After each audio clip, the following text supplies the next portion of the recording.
Hi, my name is James Shepard, and in this video, I'm going to explain to you what an objection is. What is an objection? We're going to get into all the specific ones with some short videos after this, but before we get into all of those detailed responses and objections, and here's what the merchant says, when you're out selling merchant services and someone gives you an objection, what does that objection mean? Well, it's really important to understand that an objection always means one of three things.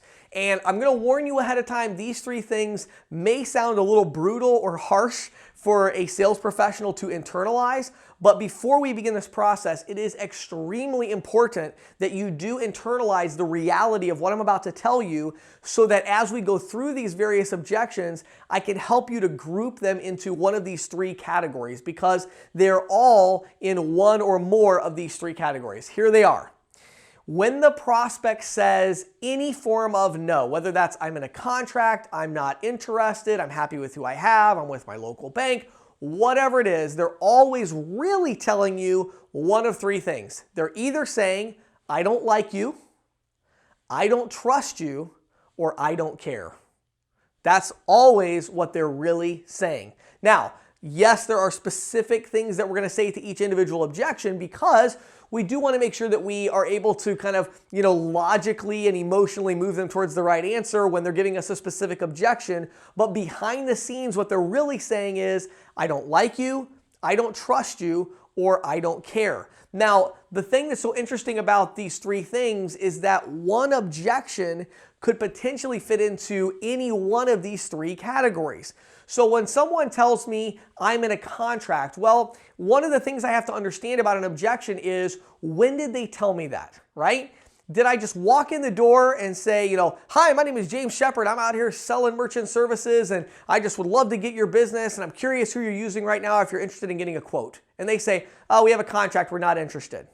Now, what that means is all three probably, right? I don't like you, I don't trust you, and I don't care. Like I walked in, that was a bad pitch. Right off the bat, I'm trying to sell something. I sound like a sales rep. I'm acting like a sales rep. They don't like salespeople, so they don't trust me as a result, and they really don't care either. But that would be the problem there, right? That's just like all three. But what if I'm already really far in the process? I got their statement, I did a comparison, I came back, I showed it to them, and I said, hey, check this out. I was able to get you guys some really good savings. I'm going to save you $600 a year. This looks like a great program. And like, boy, James, like I feel terrible about this because we really like you and we'd really like to do this, but I found out that we're actually in a contract and we have a $500 early termination fee. So if we cancel the contract, we have to pay $500 right now. Now, which one of those three is it? Well, it's probably not I don't like you because they wouldn't have allowed me to come back. They wouldn't have given me a statement. It's not I don't trust you because they gave me a statement. It's I don't care. What do I mean by that? What I mean by that is they don't care enough. In other words, no, there's just so much inconvenience. I'm going to have to cancel my current agreement. Then I'm going to have to fight with them over this $500 fee. And right? They're like, I want to do it, but I don't care. Like, I'm really not going to do that, right? What about something else? What about where you go in, you talk to them, you have a great conversation with them, and then you start talking about some different things, and in your pitch, you tell them and say, look, you know what? Every merchant I've ever worked with, I've been saving them a ton of money. I save thousands of dollars a year. It's an amazing program, and I guarantee you that you're going to save so much money, it's just going to blow you away. Then they say, well, actually, we're in a contract. We can't switch. Well, what are they really saying? They like me. That's why they continued the conversation.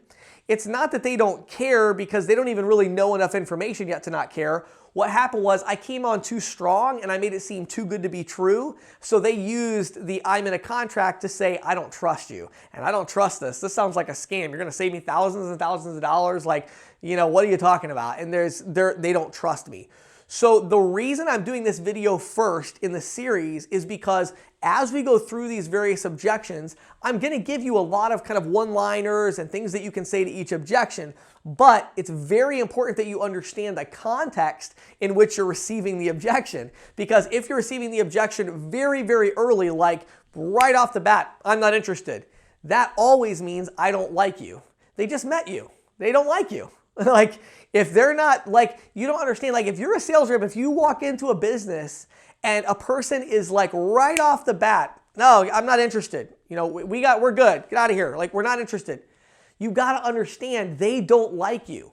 And that doesn't mean that you need to get all depressed because like, oh, somebody doesn't like me. That's happened to me. I've been into businesses where I just didn't connect with the person. But the problem isn't that they're not interested. You don't need to leave there and say, oh my goodness, nobody's interested in what I have to sell. No, it's that nobody likes you.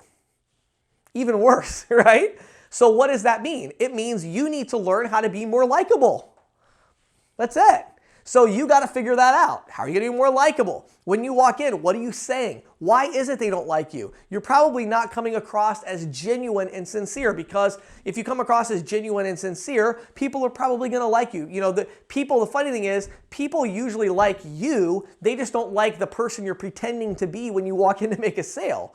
If you just walk in and you're just you, then people are probably going to like you better. If you talk about your, value proposition in honesty and in terms of transparency and like, this is really what it is, this is actually what it does, and you're not afraid to admit when maybe there's something that's not great about your offer. So I have these amazing things over here, but this is one downside. If you're honest and transparent, people are probably going to trust you, right? Then if you give them a logical value proposition after they like you and trust you that says, this makes financial sense for you, this makes convenient sense for you, this is not going to be very risky, there's all these logical reasons backing up their emotion, they're probably going to care enough that they're going to be willing to switch.